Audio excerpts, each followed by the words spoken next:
Hey everyone, welcome to Quiet Leaders, the podcast where we shine a light on the unsung heroes who make a big impact behind the scenes and from all walks of life.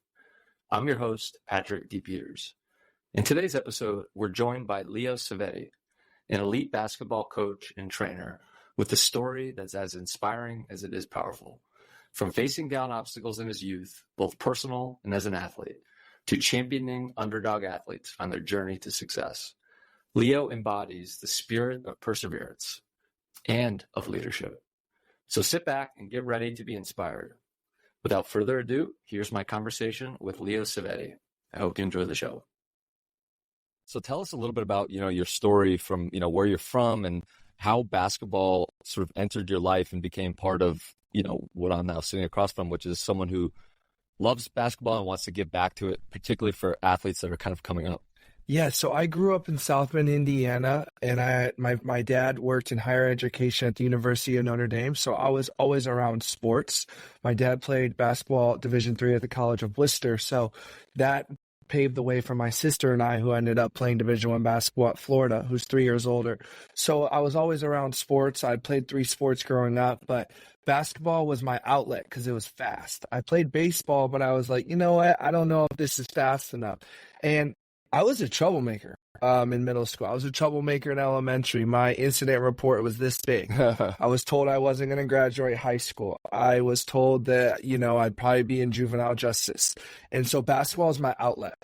And I realized I was really good at it. And it's where I could take all that anxiety, all that anger, and just channel it into playing as hard as I could on the floor. And so that really just what kept me out of trouble. In 8th grade, I was going down a wrong path. I could go down this path or this path. But I was so good at basketball, I was like, you know what? I don't want to mess this up.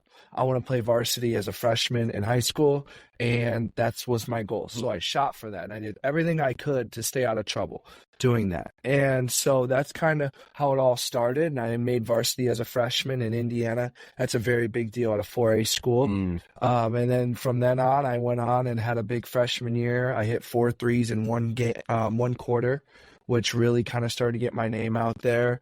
And then going into my sophomore season, I dropped 35, 28, 26, and I started to have colleges on me. And so I was recruited as a freshman in high school.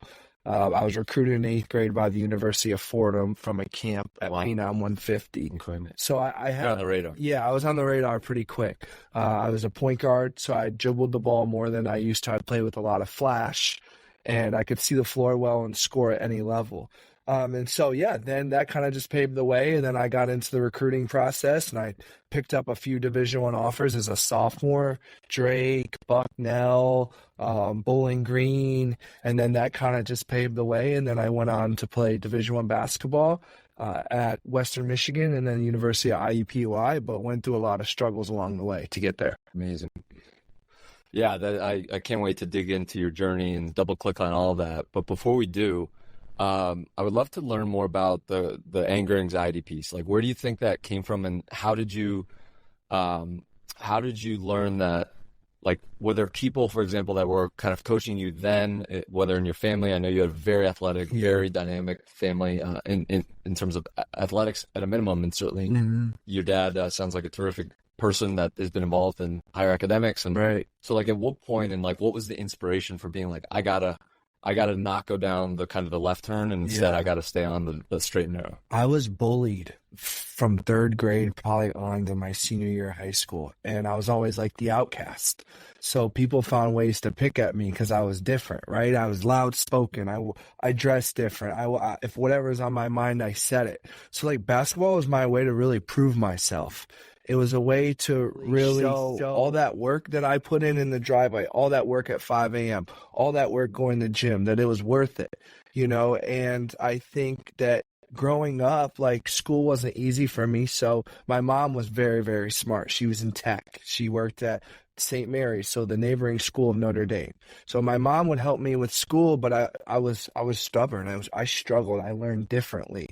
And so it was tough growing up with my mom, and I don't blame her one bit because we're very, very close, but I wasn't the easiest kid. So it was hard.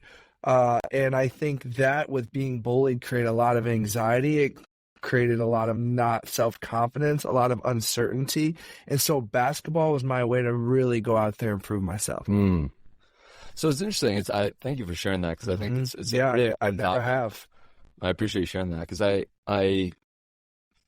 your emotional intelligence is so like next level that I knew that there would be something there that maybe contribute to that. And I think bullying is probably not an uncommon feature for people that get to where I've seen you be in terms of how you relate to other people, how you kind of are so authentic. And as you call it, I've listened to your other interviews where you say, I'm real. I'm just real. And, what you see is what you get, which is so great. But because bullying is a huge topic that, a lot of kids deal with, and it's super unfortunate, and the age of social media can really get out of control and really meaningfully impact people in ways that could set the trajectory of their life. And so for you to be able to kind of get through that is huge. I did have one thought, though, which I'm curious what you think about this, which is it's actually, in my limited experience, it seems rare that someone that's a very, very good athlete would be bullied. So were the people bullying you sort of like in some way jealous of that kind of thing, or was that jealous? What was the dynamic? In high school, I had a Twitter made about me called the Leo Show, that my own student section would tweet nasty things about me during the game to try to get a reaction, to try to get me the reaction. I had a teammate that made Twitters about me that would hashtag my number and like refer to me as like keying on me. So for an example, say when I had 20 in the first half, I'm in the locker room, I'm like, guys, they're keying on me. We got to find a way to get other guys involved. This senior didn't like that. So he'd go and tweet about it. In the locker room. Tweet about it that night, tweet about it, invite me to senior sleepovers, harass me, all that. It got so bad that my junior year, I didn't go to the high school banquet because I was that harassed by my team. And that type of stuff motivates me. And I think that's why I keep going. I think that's why I give back, because I see what kids go through. I see how hard coaches were on me back in the day, where I just like, you know what? I just wish that coach would pick me up and give me confidence. I didn't have that. And I know I was a tough kid, but I work with tough kids and I know how to work through that. So I think that's the whole summary of where it's brought me today. That is so terrific. Thank you. There's something about the way you coach, which starts this, of course, with the technical expertise, which obviously is very helpful to get in the door. But probably the reason why they keep you and that you have such great relationships with them, the kind of thing that I witnessed 2 days ago at Pepperdine was like, oh, I get it now. I totally get why people want to work with him. Thank you. You bring a kind of energy, a kind of charisma, and we talked a little bit about how you can push people when it's ready, when you know what's in their mind and how they're doing. Let's say Addie missed 2 shots in a row. Right. You're building her up then. Right? Yeah. You're building her up. And then sometimes she's draining three's 5 feet out. Exactly. And you're like, you're maybe pushing her like and encouraging her at the same time. Mm-hmm. So, but showing her that I believe in it. That you believe in it. Right. Yeah. That's a really, like we didn't work on the mid-range. We did mid-range shooting, right? From like close up once. Everything else was deep threes. Yeah. Because it's a new game and not many can do it. And if you can do it, it separates you. Oh yeah. But I get it. Breaks their confidence down like no other. And they got cameras in their face and they're like pressured, like, oh man.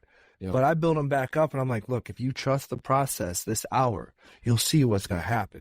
Yeah. That seems like it's, been a key kind of motto for you, is kind of trusting the process. And we'll talk about all that in a moment. But before we do, how did you, because like basketball is a team sport, right? And so you had this kind of interesting, unfortunate dynamic where you at some level didn't really trust or like or be certainly particularly close friends with, let's say, I don't know what the friend part, but having teammates basically go behind your back and try to tear you down is very difficult in a team sport, because that, for when they're keying you up, as you said, and you got to move the ball around and make those very guys that are tweeting in the locker room nasty things about you be the star of that game, for example, and like serve the team in that role, which is maybe more about assists and this kind of thing.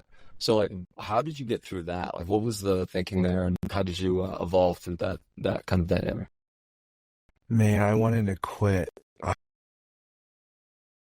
I tried to be a good person to everybody, but like you see when you watched me train the other day, I'm the loudest guy in the gym. I command a room. There's players down there, there's coaches down there watching, but I'm yelling at the top of my lungs because that's just my personality. And so it was hard. I just kept the goal that I wanted to play Division I basketball at the highest level. And I had friends, for sure. I had friends that supported me, and I was popular. A lot of girls liked me, so that was kind of an outlet to spend time with as well. But I still stayed focused. But it really took my trust issues to another level, because it's like you said, I got to be out there in the court with these guys who I knew said nasty things about me, or would fake that they liked me to invite me to a sleepover, to choke me out and laugh and then make videos of it. Wolf in sheep's clothing, right? Yeah, exactly. And you honed on this big time. Bullying is a real thing. And I don't think it's focused on enough. And, I'll have parents come to me and be like, hey, you just, I may get emotional talking about, you just made my kid's day because he's being bullied. And this is an outlet for him, and he's leaving with a smile. And I'm like, you know what? Only if you knew my story, I relate. Love that. Well, I'm so glad you're sharing this, because I think a lot of people could benefit from seeing someone like you be so successful and so authentic and so strong, truly strong in every dimension. I slapped your shoulder the other day on the court at Pepperdine, and I was like, yeah, this guy's freaking athlete. But what advice would you have for someone's kind of going through that kind of, any dynamic of bullying is all in a category that is very challenging. So when you're going through it, what would you kind of suggest that they do? When you're an athlete at that high of a level, you're doing something right. So you're an outcast. So people are going to talk.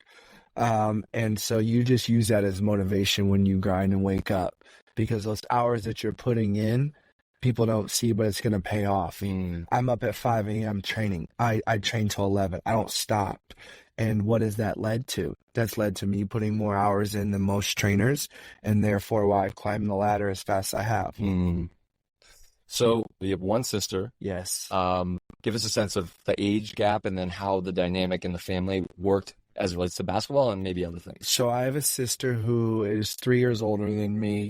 Is the smartest person in the room, brilliant, always great at test taking, is 6'2".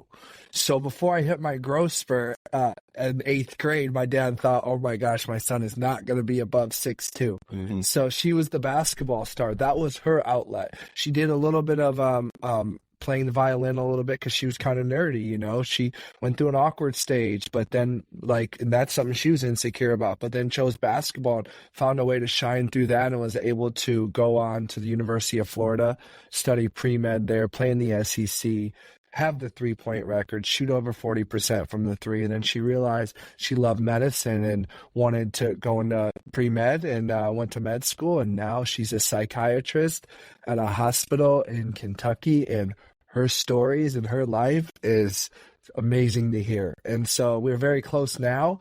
And she's been at some of my trainings where I trained Travis Perry in Kentucky, who's going to the University of Kentucky. I took her to the Super Bowl. She watched my 5-star Tunde play. So she loves the game. I love the game. We relate to that, but we're so close on and off the floor that we can talk about anything. I love that. She's got my back. Sounds like I might need to interview her on my new pod. Yeah, she sounds like she's be great. She's got the full package. The full thing where it's we'll go out and academics, now doing something as great as being a psychiatrist that is giving back and using that education to kind of pay it forward in wonderful ways. Because she can read everyone. Yeah. So she's sitting over the room just observing. Yeah, I want her to assess me maybe on the mic. She's never wrong. Yeah, is that right? So when she talks about a girl or someone, and I'm like, I don't want to hear it, she's never wrong. She's usually not wrong. Yeah. So you ask her for advice with maybe a girlfriend, or she tells me. She tells you. And I'm like, I don't want to hear it. Love it. So, but what is it fair to say that you both made each other better in the game of basketball? Yeah, we did. It was our outlet. We would play 1-on-1 in 8th grade, and I'd be so competitive to beat her because she was smarter than me. I wasn't the smart one, so I'm like, all right, she's got great grades and she can hoop. I struggle with school and I can hoop, and I have temper problems. So we would play 1-on-1 all the time in the gym. It'd start good or work out, and then it'd get too physical, and then my mom would get called because we were fist for throw. You're now in high school getting looks at these programs. You mentioned you went to Western Michigan. how long, what was that about? Like, how long were you there? And then when did you move on to? I went to Western Michigan. I tore my ACL as a senior in high school, so I had gone through that tough year of being bullied as a junior, and as a sophomore, and actually more as a sophomore. Then I tore my ACL going into my senior year in an AAU game, so I had to sit out my senior season. Then I had rehabbed it like you're supposed to, 6 months. I was okay. Came back at 6 months. Played in Italy on a USA Select team. Came back, toured again at 8 months. So I was told I'd never be the same player. My rehab's probably gonna be 2 to 3 years. Western Michigan decided still to honor my scholarship. But when I went there, I was not treated very well, and then they cut me so that I'd take me to IUPUI with a coach, Jason Gardner, who I had a relationship with in AAU, and he played me 2 years there, and it was a great experience, and I went on to go play overseas after that. Amazing. Mm-hmm. Yeah, I don't know if this went through your mind at the time when you had the injury, but there's a kind of an interesting thing that a lot of athletes do that have injuries, or they had something about their last season that wasn't good enough, or they weren't at a level that was going to get them in, like, truly in the door of the D1 programs. Right. And so they do what's called a PG year. So that's post-grad year of high school. So you get these guys that have graduated high school the first time, and then they do a 5th year, and that's the year all about their athletic pursuits. Mm-hmm. And a lot of times there'll be a professional team like the NHL or the NBA or the NFL or whomever that wants them to do that, because there are some schools that are the program is are going to be exactly what they need. They can lift, they can have a coach, exactly, his program, all that stuff, and so they use that. Did anything like that? Was anything like that considered by you because of that injury, or were you just like, I got to keep moving forward and just kind of get to the next level wherever that is?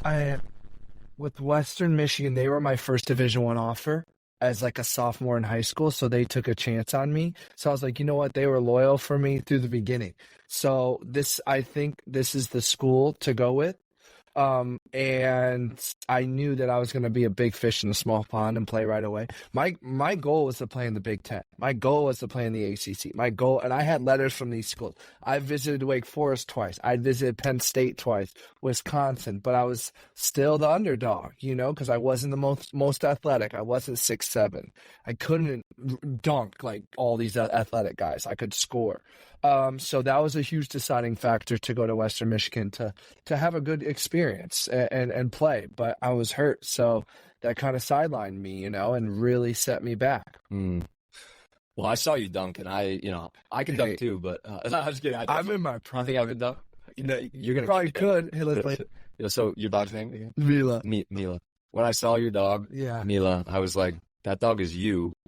Just a dog. I know. And she's so sweet. Thank you. So lovely. when we walk around, I can't wait for her to meet my crazy puppy dogs. They'll probably hassle her. Like, I've never seen a dog so loyal.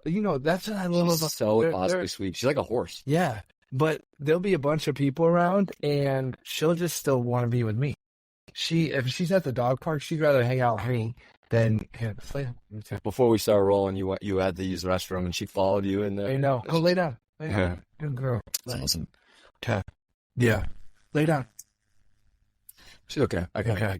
I do want to dig into your relationship with your dad. Yeah. Because he sounds like obviously a giant figure in your life in many respects. He sounds like an amazing person, obviously athlete, certainly coach. What was your relationship with your father like? My dad was always the one that would take me to every baseball game, buy me bats just in case he thought it'd have me hit well, wake up to go get shots up in the morning, would show up to every game. He was so involved in my life with sports. He was so involved in my life when I struggled with classes. He would find a tutor. My dad was very good, had great people skills. What's his first name? Lee Svete. Yeah. Lee, he's actually Leo. Oh, no kidding. Yeah. But we call him Lee. So I'm Leo. Big man. So 5 Leos in my family. Leo Senior. I feel like that whole thing that some people do is so cool. We'll see if I keep it going. I've thought about it. If you want an outfit. So he was around sports a lot, and he raised me very well. He traveled a lot with work for sure. But where I am so outgoing, my strong personality, being able to speak in front of a camera, being able to speak in a microphone in front of people, I got that from him. But just like anyone, my dad went through some really, really tough times as well. Families are tough, moving, and he's doing amazing now. And he's at the University of Bradford as the director of the Career Center in his mid-60s. So whatever, he's been through tough times, but he's picked himself back up and gotten through it. And we have a great relationship. Mm-hmm. Learning about the person behind the coach, if that's a way to phrase it, and obviously through your eyes, experiencing it in such intimate ways, early in the morning, late at night, and when you're down, he's in some way bringing you something that was getting you, sort of bringing you forward. So how did you take what you got from and what you're getting from, because he's probably still a giant in your life, to sort of pay it forward with other athletes that are coming of age in the way that a terrific coach typically does? He was tough on me, but he wasn't that dad that goes crazy on the sidelines when their kid wasn't playing well. So my dad coached a lot of my AAU travel ball teams. All my teammates and friends loved playing for him because he was positive, but he'd get on you when you were messing up. Yep. And so when my dad would train me, he would teach me, hey, feet straight, lock your arm out and spread your fingers on your jump shot. Focus on that. And because my dad could shoot the ball pretty well. So he really taught me the fundamentals and would always remind me, hey, you're missing because your feet are turned. Like, he can evaluate a shot. So I learned a little bit that way. And just like his positive coaching, he was a very positive coach. Love that. And so I think I've taken a lot of that from him. But the way I really get on players, I probably learned that from coaches being so tough on me. But then I was like, you know what? That's constructive. But I'm gonna change in it and be positive as well. Yeah, you need so these kids trust me. And that's how I kind of put everything together. Yeah, I love that. And I saw that IRL in real life 2 days ago at Pepperdine, which we'll talk briefly about because it was wonderful to watch. And I was like, for any player that can be trained by you, it's like, that's a blessing. Because you got the whole thing where it's, like Coach K, for example, legendary coach. He could be very hard on his players, but I don't know the full dynamics because I never been on his team. Right. But from what I've seen, I think he can be inspirational. He can build them up. He can be hard on them. And very high expectations. But ultimately, that's how you win championships, right? It's like the winner's mindset that it is. Addison Malone was talking about with us on camera. So we'll share more of her story later. But how do you feel like you're one of the only sort of coaches out there in the kind of work that you're doing that has that approach of holistic? You can sort of be hard and technical. And remind Addie to kind of about her feet and her wrist. There was a moment where you spent a good maybe 5 minutes reminding her about her movement and that tweaked her shot and that she was raining threes from 6 foot out. As a 5'3", is she a guard? 5'3" guard, shooting from pretty far. I've been doing a lot of these trainings this past 6 months, and she was in the top 3. Wow, that far. That's phenomenal. That little with those legs. And she's built strong. To answer your question, there are shooting coaches out there. Chris Matthews, the lethal shooter. I don't know him personally. Phil Haney's a great trainer who works with the Lakers, who's close with LeBron. But I think what I bring that's different is I can be the homie. I can build you up, but I'm real. And you're not always going to like me, but you're going to trust me and you're going to see results. And when you're going through things like these players that I go and train, I don't find the best player in the team. I find someone who's different, someone who really wants it, that can still really make it. And all they need is an extra push. I have a story that I think may go viral once I share this, and it just happened this past week. So there's a guy named Trayvon Scott. He's played with the Cleveland Cavaliers a little bit. He's played in the G League, and Trey and I have been in touch for like five months, but it's hard to get these guys to train because they're so busy with their schedule. Trey had me come train in Greensboro with the Greensboro Swarm G League about 2 weeks ago. At that time, Trey was not getting any minutes at all, okay? He had 3 games. His confidence was down. But you know what? The guy wanted to work out at 11 p.m. at night because he knew my skill was that valuable, okay? And Trey was shooting 19% from the three for the Swarm, so his confidence was low. And I brought his confidence back up, made some tweaks to his shot. He got traded to the Osceola Magic, and now he's going off. He went 3 for 5 from threes 2 games ago. And then just yesterday, he had posted like making a move and hitting a shot. And now the guy could be working up to a 10-day contract in the NBA. Incredible. So that's the story that I show. I find these guys that are going through it, that are on a big time team, but it's like, hey, what's the deciding factor to get your confidence back up to get there? Because I didn't have that. And so that's what I try to bring. I love that. And I can very much relate to it, because as a coach, I'm trying to be the coach that I really wanted. I've always had coaches, but I wanted someone that had been through the kind of things that I was doing, like in the seat, so that they could be wiser and relate in a way that was, not just kind of being a great, let's say, like life coach or executive coach or what have you, but really getting the full scope of like what it's like to be an athlete at that level, where it's hard, right? Like, you when we first met, and I think when we grabbed coffee, talked about being, sent to Bosnia to play, professional basketball there, and so far away from home. I can only imagine, we didn't get into it, but I can only imagine, let's say, the compensation and the endorsements and all those things for playing professional basketball overseas are not they're not in the same zip code as the NBA. Not even close. Yeah. You're playing for film. You're playing to feed your body. You get, most Division I players that go overseas make anywhere from $500 to $2,500 a month their first rookie season. And so that's how you build yourself up. You got to really love the game. I played for 6 years. I did it for 6 years, 22 countries I played in. So I'd do 3 months in Bosnia, 4 months in Albania, 2 months in El Salvador, 3 months in China, and just lived out of a suitcase. And I think that's where a lot of the old soul I have, my emotional intelligence that you told me, comes from. Because you got to survive in these foreign countries as an outcast, like I talked about first, and make it work because you love the game that much. So at what point then did you think to yourself, all right, I can only do this for so long. It's not, my needs aren't getting met, and now it's time to maybe shift into coaching? Yeah, I was chasing the dream of playing, and it's hard to really work yourself way up to get out a very high salary. And I was like, okay, I'm living out of a suitcase. I'm staying at these people's guest houses in California with the kids that I train. This isn't very stable. Okay, my dating has failed 4 times in a row with 3 different girlfriends because there's no stability. I'm out of a suitcase. My life is very unpredictable. I got the best thing that happened to me, my Great Dane. And so I realized having her, I couldn't travel. And COVID hit. I always knew I was good at coaching. I wasn't a shooting coach then. I had teams.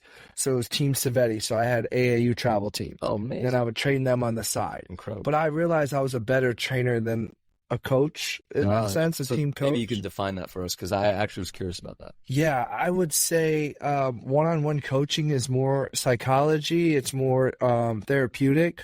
Coaching is more of a team gathering, trying to work with a bunch of individuals to win. It's not as personal. And there's a lot of pressure to win with kids in the Bay Area because parents pay a lot of money for it. So the parents get really involved in travel basketball, AAU basketball, and it takes a lot away from the kids. So I realized that. And I kind of just, COVID hit, and I did virtual trainings as well. I'd run camps and fly back to California, and I had her when I was living in Florida at the time. And then kind of just started training, and my story is so long. I was coaching my teams. I was training, but I'd hit rock bottom due to alcohol, due to drugs. And then I was kind of lost and didn't know what I wanted to do. So I went on a reality TV show to try to find love, and I did, and that worked. And that kind of changed my mindset moving to LA. And then I really, after the show, fell in love with training. Like, just became obsessed with it. Love it. Well, I just wanted to help. I'd go to bed, hey, this kid's got to hit 10 in a row in my mind. How can I make it work? And then I had one Division I player that took a chance on me. and said, hey, yeah, you can do a video. I did it for free. Oh, yeah, believe it, yeah. And that led to where I'm at now. I have several. A year later, that's what led to where I'm at. When I first became a coach, like you're trying to get your business off the ground and people to believe that you can actually coach. Mm-hmm. So I just, for a number of people that I thought I could really help, and that were willing to give me a shot, I coached them for free. And I still coach them a year later because it's so great. And the thing I tell all my coaching clients, prospective or actual, is that, you know, they're making an investment in coaching. Yeah. So my goal is it's a similar kind of goal that you're describing with your clients and these athletes is that I actually write in my sort of proposals, I want to give you a 10x return on your investment. And I think and as you know, being in tech, being in startups, running your own business, a lot of these people that are successful, you'll never know who they are. And I think that's kind of what I've learned a lot is training in Northern California, in the Bay Area. These clients that I have, their parents are CEOs of GoDaddy, you know, president of the 49ers, surgeons. And when they walk into that half-court gym that I have, you would never know. I love that. So This is actually another short anecdote, and then we'll wrap up with a couple final questions. Because I saw my dad run a private airport where his clients were billionaires that owned these crazy, amazing planes. It sounds like you've flown on some of them. I saw the people that own the plane, and I saw the people that rented the plane. And there's a big difference. The people that own the $70 million plane, might get picked up in a older nondescript SUV, Suburban, Tahoe, whatever. Yeah. The people that rent the plane, stretch limo, Hummer, yellow Lamborghini, the whole thing. So I was like, that's really an interesting thing here. Because I noticed that in the film business where I worked, that the people that showed money didn't have money. True. The people that had money don't show money, and I really respect that. And it's an insecurity. It's an insecurity. Because that was me when I was younger. Yeah. You can, when you get exposed to this kind of thing, you start noticing the people that are really confident and have nothing to prove. Yeah. That they've got all of the proof kind of in their wake. Mm-hmm. And it's about how they treat people. It's about how they care for their family. It's about how they give back. Yep. And one of the things that ties in with the this project is that I think many of the most successful people, there are many, many amazing people, especially entrepreneurs, that don't even have a college degree. And they are ultra successful. The whole thing where you go to these elite schools and like that's the thing to go to the law firm, go to Wall Street. Nothing wrong with that. I participate in that at some level, but because that's the system. But I think that for so many people that don't get to access that, there's 20 million entrepreneurs in this country. It's by far the biggest employer in the country. To my knowledge, I don't have to check the stats on that, but I'm pretty sure it's not the Fortune 500 companies. It's the small businesses all around every town and city in this country. And so it's the dry cleaner. Yep. It's it's the coaches. It's the small businesses, man. It's the always try to support small stuff. Businesses. Yeah, always. So yeah, me too. So I can relate. You could totally relate, and it's like it's hard building a business, which has some the ups and downs. So I know you've got a training session to get to, so we're going to wrap up with a couple final things. Actually, I got two questions for you. First is, what did you learn from your dog? I've learned from my dog patience, to take a deep breath, to love hard, to not hold grudges, and be joyful. Yeah, she's taught me so much. Yeah, I have 4 pets, 2 cats, 2 dogs, and they likewise have taught me a lot. And she's been through a lot, man. Yeah, 2 relationships. Wow. Yeah, and that's hard on them too, right? Like being in love with the people that you're in love with. Right. Right. She's incredibly sweet. I just can't wait to go hug her. What message do you have for people out there? In two kind of audiences that I think would be interesting. Actually, any audience you want for sure. Yeah. And you can give any shout out I want people to be able to get in contact with you. We'll get to that in a second. But for people who are bullied or people that are coming of age and like wanting to do great things, what would you say to them? I would tell them, write a goal down, write something that you're passionate about, think about it 24/7. And if you really want to get to that, find a way to get to it, put in the work, whether it's an instrument, whether it's playing football, whether it's basketball, because all that other bullshit that you're dealing with at the time will not matter, because all that hard work and whatever you did, if you read that chapter book in an hour and you took notes, that takes your mind off of all the tough stuff. For me, for an example of being a shooting coach, no one helps me. And I will say that. Agents don't help me. NBA scouts don't help me. College coaches don't help me. These players believe in me. They believe in my vision, and that's where I've gotten to where I've got. At Pepperdine 2 days ago, I witnessed you coaching an incredible athlete, student athlete, who has her own story that's remarkable, and it speaks to the kind of thing that I want to be talking about a lot in the show, which is she went from being, and my very first kind of like video podcast was with a kid named Tucker Parent. Yeah. Who was kind of like, had a 4.5 year campaign, more or less, to play D1 soccer at UVM. Right. And I knew that story was so remarkable that I stuck with it, right? I go through my report cards from growing up, and it was about how hard I worked. Even if a topic or a subject was hard, I would just give it everything I had. And I think that's really gone a long way for me, having that. But in the case of Maddie, she won 3 state championships in Las Vegas. Yeah. Like, I asked her, where are your rings? I mean, you don't play with them? I know. And I'm like, yeah, this same thing with Tucker, captain of high school, standout athlete. Yeah. It's his identity. And then not getting any looks, almost certainly because of her height.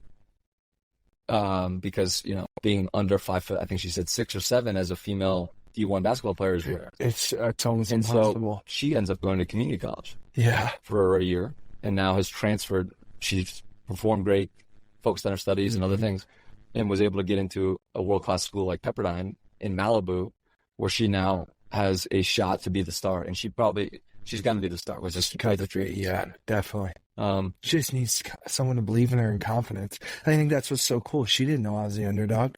She looks at this guy, he trains this player. He's been on a show. He's got a lot of followers. But I could relate to her story, right? Like, and that's probably why the workout went so well. Yeah, so you and I are going to be talking about a bunch of things, because I think we can team up on some things that were really interesting. I'm very excited. I've got a moniker for you that we can add to the world's best or shooting coach, which is the underdog coach.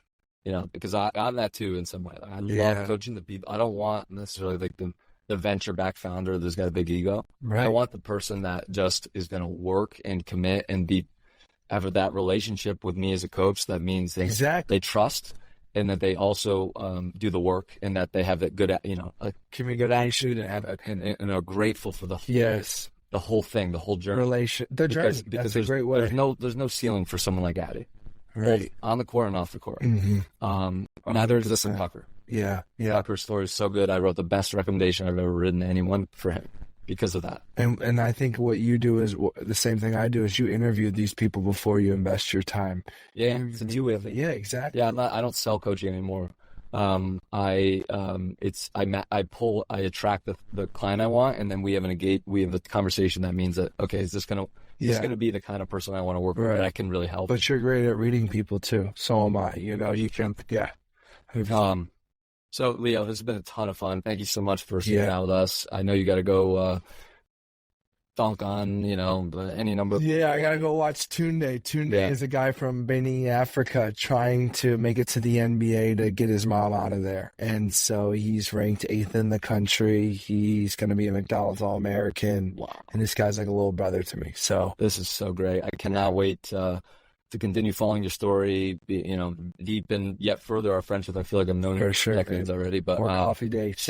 Take pictures, take videos if you can, or ask someone maybe that's staying around to do that, because we'll tie it all up into his story. And maybe we can chat with him at some point. Yeah, that's the goal. Yeah, good stuff. All right, keep doing your thing, my man. Yeah. Thank you.